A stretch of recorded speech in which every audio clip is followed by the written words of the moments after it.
Hello student, कैसे हैं आप। मैं भूदेव शर्मा हिंदी की ऑनलाइन क्लासेज में आपका एक बार फिर से स्वागत करता हूं। आइए आज मैं आपको सर्वनाम का पद परिचय पढ़ाने जा रहा हूं। देखिए, सर्वनाम का पद परिचय करने से पहले हमें सर्वनाम के बारे में समझना होगा। सर्वनाम किसे कहते हैं, सर्वनाम की परिभाषा क्या है और सर्वनाम की कितने भेद होते हैं। पद परिचय करते समय सर्वनाम के किन बिंदुओं का विशेष ध्यान रखना चाहिए। तो देखिए, सबसे पहले हम सर्वनाम की परिभाषा। सर्वनाम शब्द की व्युत्पत्ति सर्व प्लस नाम से हुई है। सर्व नाम अर्थात सभी का नाम, इट मीन्स सर्वनाम। यह संज्ञा के स्थान पर प्रयुक्त किया जाता है।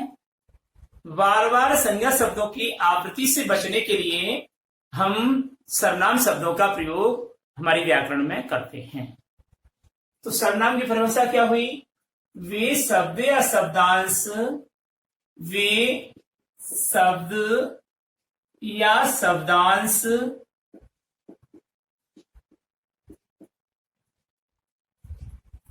जो संज्ञा के स्थान पर प्रयुक्त किए जाते हैं। संज्ञा के स्थान पर प्रयुक्त किए जाते हैं।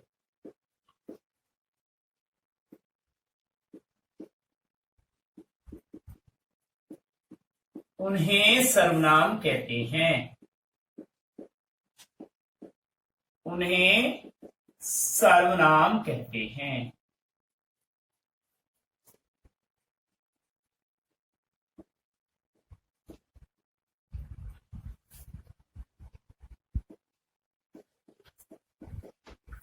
अर्थात सहज और सरल भाषा में हम जो परिभाषा लिखेंगे वह है संज्ञा के स्थान पर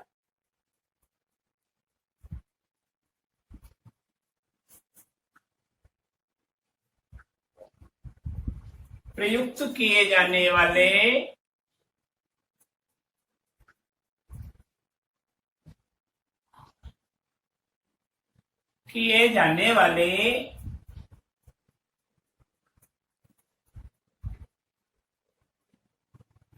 शब्दों को सर्वनाम कहते हैं।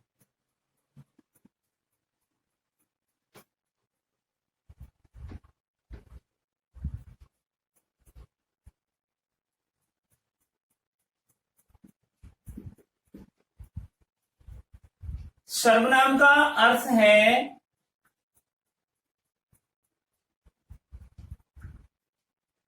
सर्वनाम शब्द का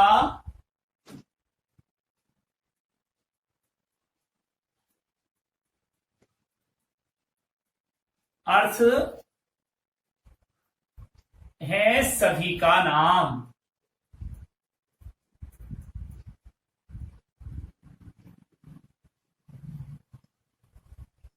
अर्थात हम इसको एक बिंदु में ये भी कह सकते हैं कि संज्ञा की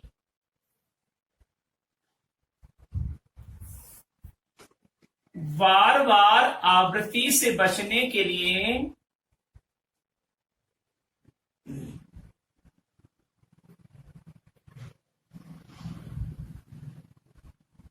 संज्ञा की बार बार आवृत्ति से बचने के लिए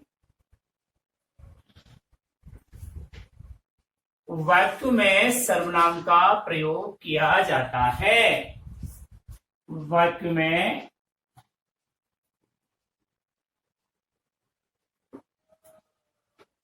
सर्वनाम का प्रयोग किया जाता है।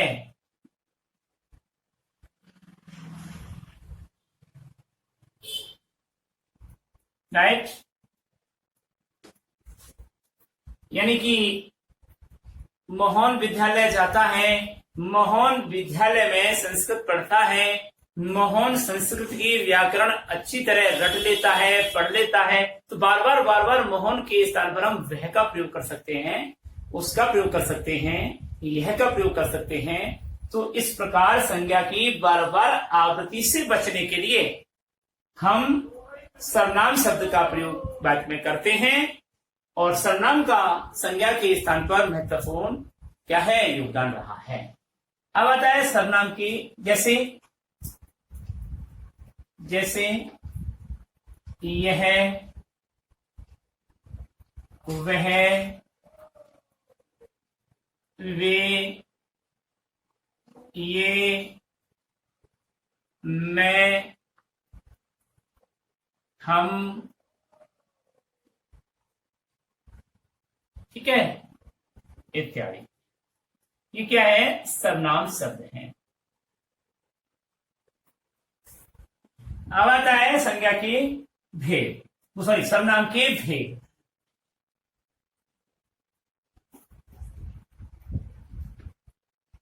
सर्वनाम के भेद। सर्वनाम हिंदी व्याकरण के अनुसार कितने प्रकार के होते हैं, ध्यान दीजिए। सर्वनाम के मुख्यतया 6 भेद होते हैं। सर्वनाम के मुख्यतया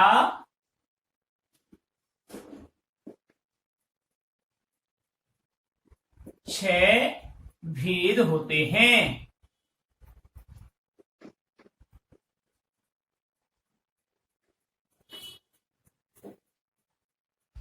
नंबर 1, पुरुषवाचक सर्वनाम।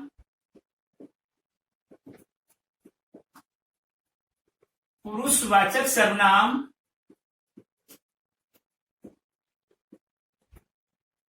नंबर 2, निश्चयवाचक सर्वनाम।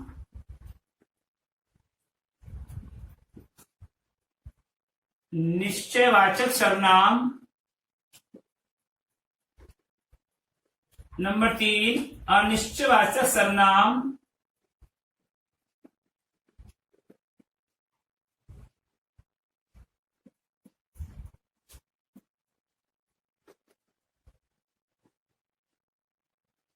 पुरुषवाचक सर्वनाम, निश्चयवाचक सर्वनाम, अनिश्चयवाचक सर्वनाम। नंबर 4, प्रश्नवाचक सर्वनाम।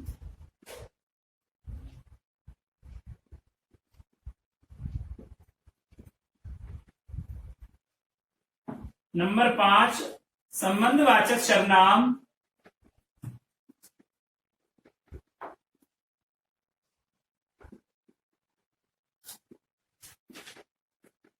और नंबर 6, निजवाचक सर्वनाम। देखिए इनका कोई क्रम नहीं है, आपको जैसे जैसे याद आए वैसे लिखते जाइए। मैंने कई जगह ये भी लिखा है, पुरुषवाचक सर्वनाम, दूसरा दे दिया निजवाचक सर्वनाम, फिर दे दिया प्रश्नवाचक सर्वनाम। तो इनका कोई निश्चित क्रम नहीं है, आपको जैसे याद आता जाए वैसे लिखते जाइए, लेकिन होते 6 हैं। सर्वनाम के मुख्यतया निम्न 6 भेद होते हैं। पुरुषवाचक सर्वनाम, निश्चयवाचक सर्वनाम, अनिश्चयवाचक सर्वनाम, प्रश्नवाचक सर्वनाम, संबंधवाचक सर्वनाम और निजवाचक सर्वनाम। अब हम पढ़ेंगे पुरुषवाचक सर्वनाम के बारे में।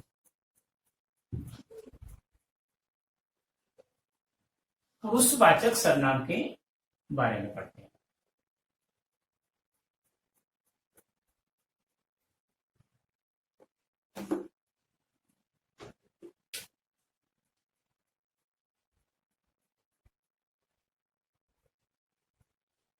नंबर 1,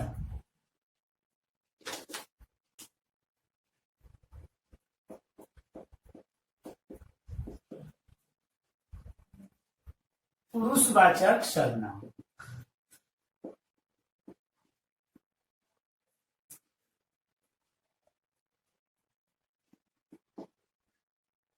देखिए, व्यक्तिवाचक संज्ञा के स्थान पर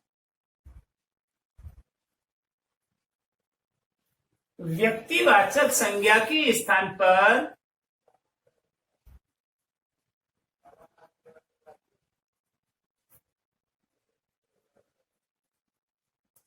प्रयुक्त किए जाने वाला सर्वनाम, प्रयुक्त किए जाने वाला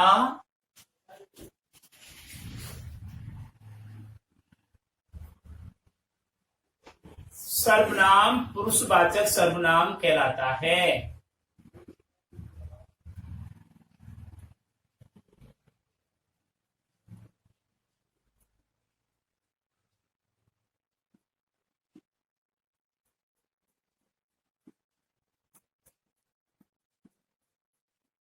अब समझना है यहां पर कैसे व्यक्ति विशेष, वस्तु विशेष और स्थान विशेष के नाम को बोध कराने वाले संज्ञा को व्यक्तिवाचक संज्ञा कहते हैं। ठीक है, व्यक्ति विशेष यानी जैसे राम विद्यालय जाता है तो राम यहां पर व्यक्तिवाचक संज्ञा का रूप है। ठीक है, आगरे में ताजमहल प्रसिद्ध है, ताजमहल यहां पर व्यक्तिवाचक, आगरा यहां पर व्यक्तिवाचक। तो ऐसे ही इन शब्दों के लिए बार बार जैसे आगे ताजमहल पर निबंध लिखना होता है तो बार बार ताजमहल ताजमहल ताजमहल का प्रयोग नहीं करके यह वह इत्यादि प्रयोग करेंगे तो वहां उस पुरुषवाचक सर्वनाम का रूप होगा। तो क्या परिभाषा निकल करके आई? व्यक्तिवाचक संज्ञा के स्थान पर प्रयुक्त किए जाने वाला सर्वनाम पुरुषवाचक सर्वनाम कहलाता है। उदाहरण देखिए, जैसे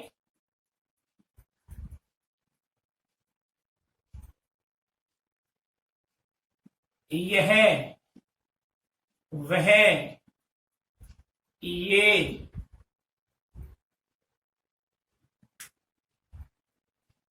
मैं, तुम, हम इत्यादि।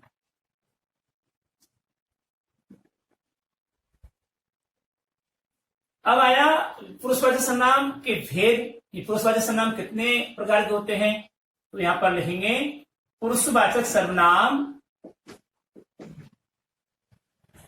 पुरुषवाचक सर्वनाम के निम्न 3 उपभेद हैं।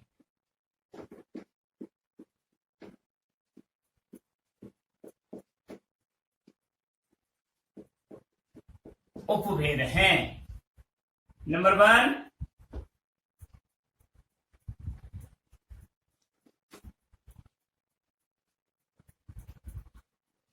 प्रथम पुरुष। देखिए, प्रथम पुरुष, मध्यम पुरुष और उत्तम पुरुष ये हमारी संस्कृत की लैंग्वेज है। प्रथम पुरुष को यहां पर हिंदी में अन्य पुरुष कहते हैं। ठीक है, तो यहां पर क्या हुआ? सबसे पहले उत्तम पुरुष,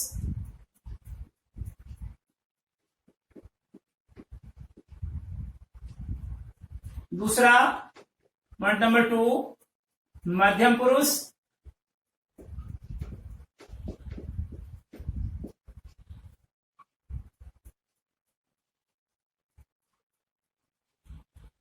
और तीसरा अन्य पुरुष। प्रथम पुरुष को हम यहां पर अन्य पुरुष कहते हैं। इनके बारे में ऑलरेडी मैं समझाऊं। देखिए, वाक्य को या कथन को कहने वाला उत्तम पुरुष कहलाता है। कथन या वाक्य को सुनने वाला मध्यम पुरुष कहलाता है। और जिसके बारे में बात कही जाए, कथन कही जाए, भले ही वह उपस्थित है अथवा अनुपस्थित है। जैसे मोहन एक होशियार बालक है, तो मोहन के बारे में बात कर रहे हैं। अब भले ही वह सामने उपस्थित है या नहीं है, तो मोहन यहां पर अन्य पुरुष का हुआ। ठीक है, कौन सुन रहा है? तुम सुन रहे हो, तुम सब सुन रहे हो, तो यहां सुनने वाला मध्यम पुरुष होता है। और कथन को कहने वाला मैं, हम सब, ये उत्तम पुरुष कहलाता है। तो समझ में आई परिभाषा? से पहले हम थोड़ा सा समझ लें अच्छी तरह से कि कथन को कहने वाला उत्तम पुरुष कहलाता है, कथन को सुनने वाला मध्यम पुरुष कहलाता है, और कथन जिसके बारे में कहा जाए भले वह उपस्थित है अथवा नहीं है। ठीक है, अब देखिए हम एक एक के बारे में पढ़ेंगे। अब सबसे पहले पढ़ेंगे हम उत्तम पुरुष के बारे में। तो आइए,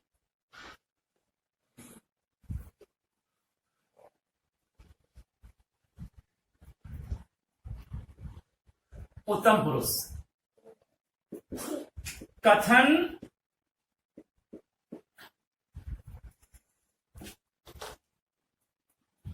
या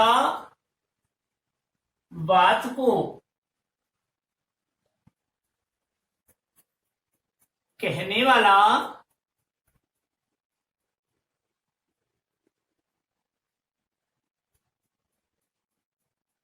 उत्तम पुरुष कहलाता है।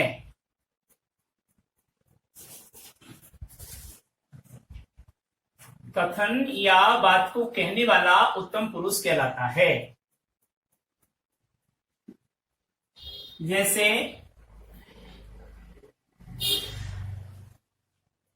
मैं, हम सब, हमारा इत्यादि। कथन या बात को कहने वाला उत्तम पुरुष कहलाता है। नंबर 2, मध्यम पुरुष।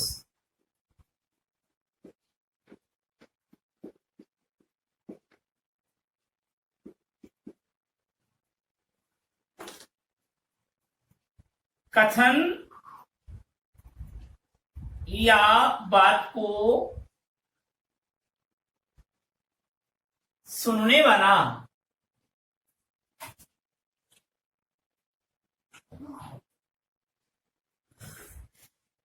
वाला मध्यम पुरुष कहलाता है।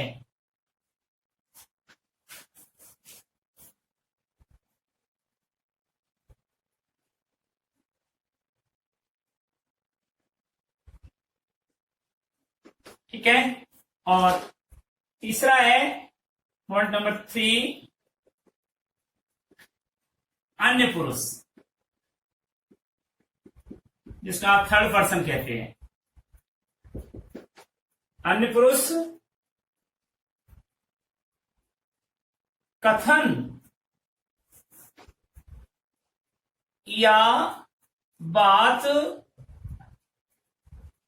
जिसके संबंध में कही जाती है,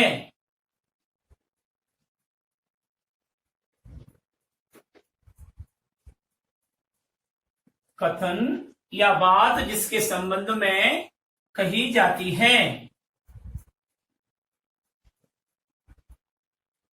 भले ही वह उपस्थित है अथवा नहीं, भले ही वह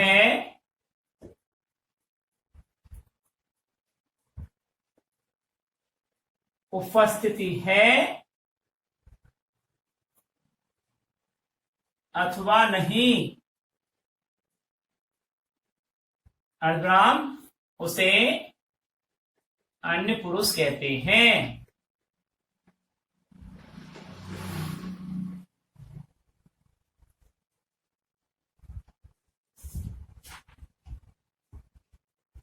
अब देखिए, हमने मध्यम पुरुष की लिखे नहीं। जैसे मध्यम पुरुष में जैसे तुम, तू इत्यादि। जैसे अन्य पुरुष में जैसे वह,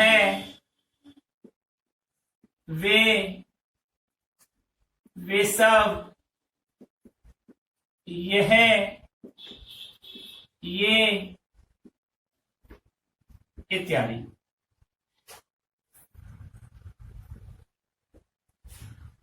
ये हमारे हुए पुरुषवाचक सर्वनाम स्पष्ट रूप से। ठीक है, तो पुरुषवाचक सर्वनाम को रिपीट कर रहा हूं एक बार, दोबारा देखिए ध्यान से। व्यक्तिवाचक संज्ञा के स्थान पर प्रयुक्त किए जाने वाला सर्वनाम पुरुषवाचक सर्वनाम कहलाता है। यह, वह, ये, मैं, तुम, हम, ये सब इत्यादि। पुरुषवाचक सर्वनाम के निम्न 3 उपभेद होते हैं। पहला उत्तम पुरुष, दूसरा मध्यम पुरुष, तीसरा अन्य पुरुष। उत्तम पुरुष के बारे में बताया कि कथन या बात को कहने वाला उत्तम पुरुष वाचक सर्वनाम कहलाता है, अर्थात उत्तम पुरुष कहलाता है। जैसे मैं, हम सब, हमारा इत्यादि। कथन मध्यम पुरुष, देखिए कथन या बात को सुनने वाला मध्यम पुरुष कहलाता है, जैसे तू, तुम इत्यादि। अन्य पुरुष में आइए, कथन या बात जिसके संबंध में कही जावे, भले ही वह उपस्थित है अथवा नहीं, उसे क्या कहते हैं? अन्य पुरुष कहते हैं। इस प्रकार पुरुषवाचक सर्वनाम समाप्त होता है। दूसरा आता है आपका निश्चयवाचक सर्वनाम। निश्चयवाचक सर्वनाम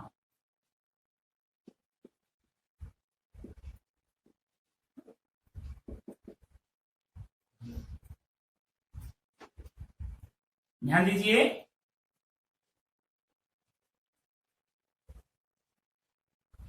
किसी निश्चित व्यक्ति या वस्तु का, किसी निश्चित व्यक्ति या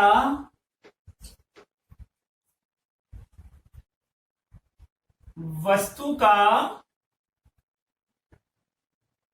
बोध कराने वाला सर्वनाम, किसी निश्चित व्यक्ति या वस्तु का बोध कराने वाले सर्वनाम शब्दों को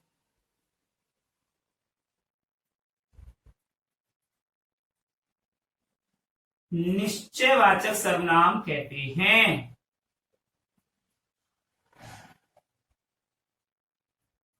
निश्चयवाचक सर्वनाम कहते हैं।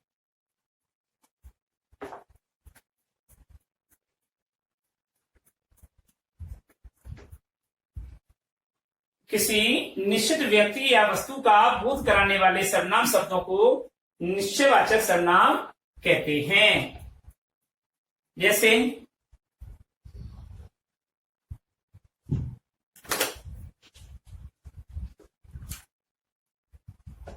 उदाहरण देखिए,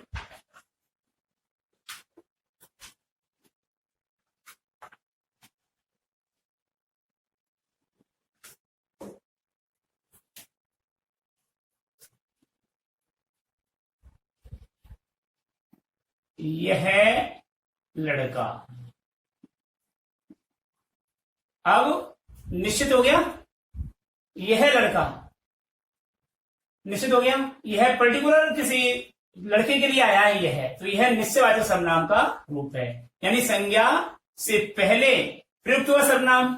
देखो एक स्थिति वहां आती है सार्वनामिक विशेषण के बारे में, कि संज्ञा से पहले प्रयुक्त होने वाला सर्वनाम शब्द सार्वनामिक विशेषण कहलाता है, लेकिन उसमें क्रिया होनी चाहिए। अगर यह हो गया कि यह लड़का, तो यह लड़का यहां पर क्रिया का लोप है, इसलिए वह संज्ञा से पहले प्रयुक्त होने वाला सर्वनाम रूप में रहता है। और यदि यह लड़का पढ़ता है, क्रिया आ गई, तो यह विशेषण के रूप में परिवर्तन हो जाता है।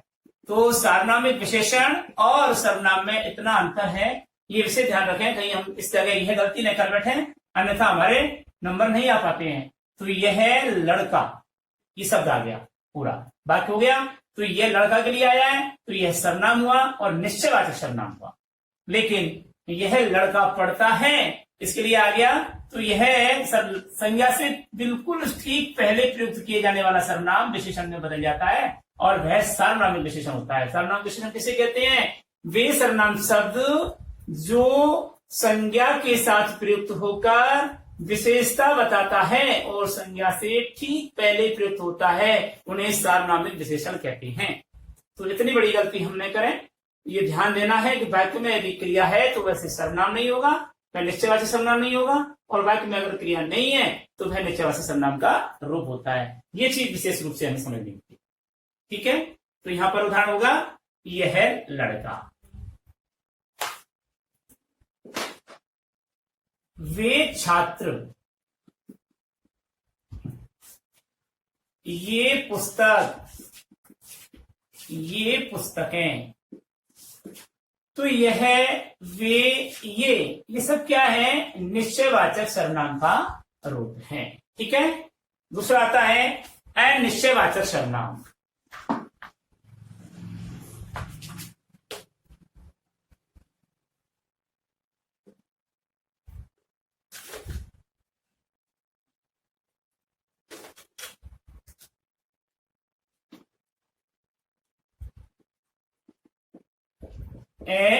अनिश्चयवाचक, देखिए उच्चारण में कई बार मिस्टेक हो जाती है। अनिश्चयवाचक है, अनिश्चयवाचक नहीं। ए को अलग नहीं करना है। अनिश्चयवाचक सर्वनाम।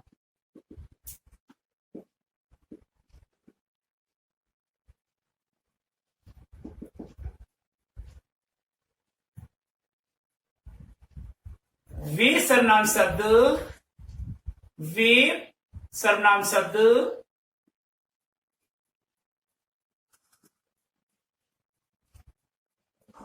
जो किसी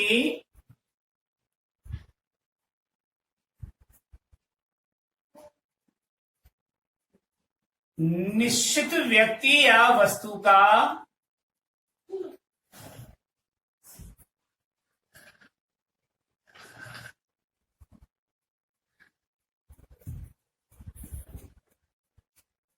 बोध नहीं कराते हैं। निश्चय सर्वनाम की परिभाषा में नहीं जुड़ जाएगा।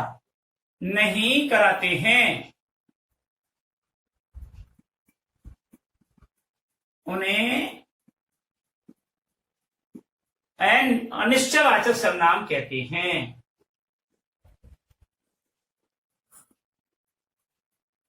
अनिश्चयवाचक सर्वनाम कहते हैं। क्या परिभाषा हुई? वे सर्वनाम शब्द जो किसी निश्चित व्यक्ति या वस्तु का बोध नहीं कराते हैं, उन्हें अनिश्चयवाचक सर्वनाम कहते हैं।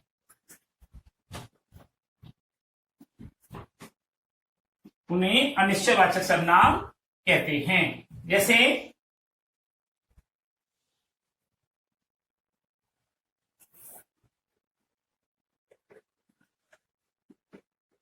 कोई, कुछ इत्यादि। ठीक है। एग्जाम्पल देखिए इनका।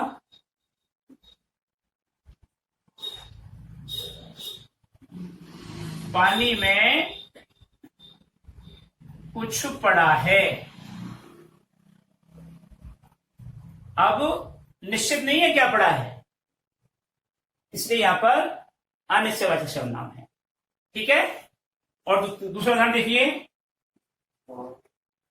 कोई आया है। निश्चित नहीं है कौन आया है, ये अनिश्चयवाचक सर्वनाम का रूप है। यह थोड़ा सा दूध पिएगा। कितना? मात्रा निश्चित नहीं है कितनी है, थोड़ा सा। यहां पर ये अनिश्चयवाचक सर्वनाम का रूप है। ठीक है।